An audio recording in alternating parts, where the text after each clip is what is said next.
मुझको लगता है कि ये आदमी बहुत नीच किस्म का आदमी है, इसमें कोई सभ्यता नहीं है।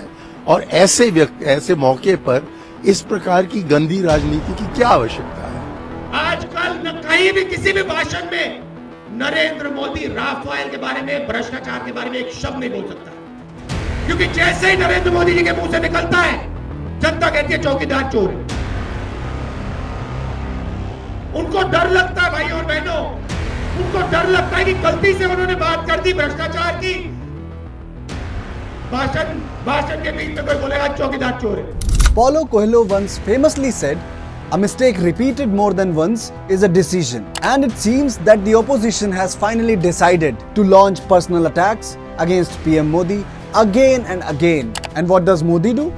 इंडी गठबंधन के भ्रष्टाचारी लोग आजकल मेरे परिवार के बारे में पूछ रहे हैं।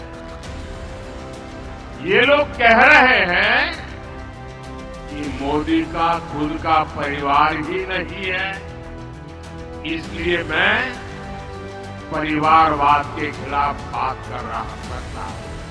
Following his own mantra of आपदा को अवसर, Modi has turned these abuses into political war cries.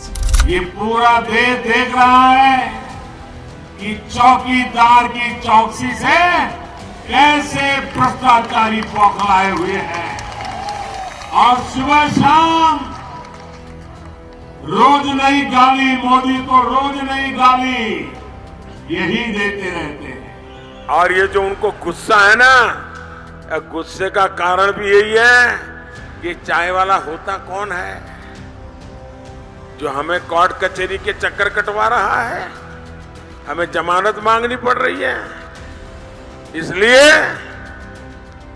उनका गुस्सा 7वें आसमान पर पहुंचा हुआ है।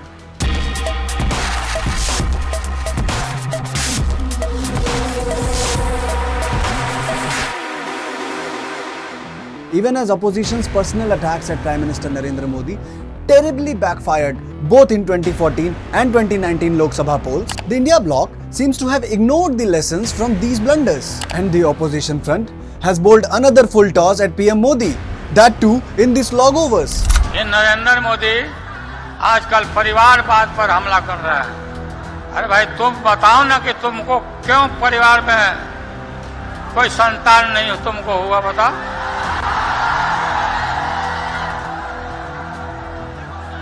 ज्यादा संतान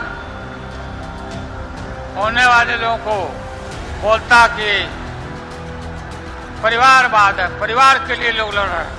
During its Jan Vishwas rally, the India bloc flexed its muscles, aiming to put up a united front. All was going well for the opposition until the RJD patriarch Lalu Yadav attacked Prime Minister Narendra Modi for not having a family of his own. Lalu did not stop there. Daringly enough, he went on to question Prime Minister Narendra Modi's Hindu credentials. और तुम हिंदू भी नहीं है, तुम्हारी माता जी का जब देहावसान हो गया तो हर हिंदू अपने माँ के शोक में केस दाढ़ी बनवाता है, दाढ़ी छिलवाता है।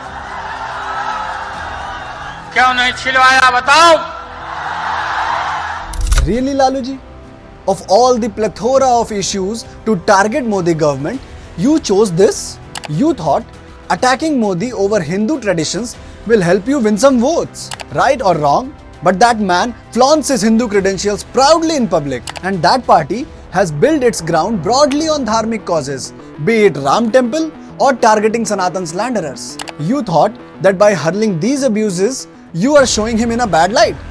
But what you did not realize, Laluji, is that you are only providing him the ammunition he needs to attack you.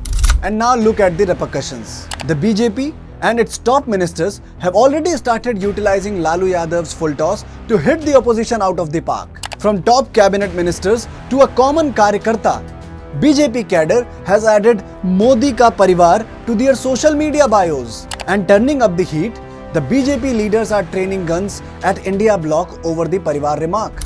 आज राजनीति के उस पड़ाव पर पहुंचे हैं जहां इंडिया अलायंस के एक चारा चोर ने ये कहा कि मोदी का कोई परिवार नहीं।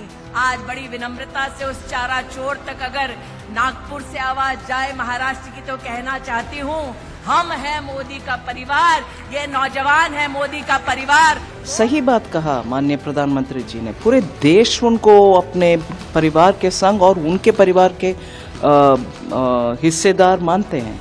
इसीलिए ऐसे नीच स्तर का बातें कहना अच्छा नहीं है। Of course, Manishankar Iyengar's Chaiwala and Rahul's Chokidar Chor were also supposed to be Yorkers, but the BJP turned them into full tosses too. The 2014 Modi wave can also be linked to that one person who proudly roars, इस देश का प्रधानमंत्री एक चाय वाला भी बन सकता है। The question is, has the RJD chief given another Manishankar Iyer movement to the saffron wave?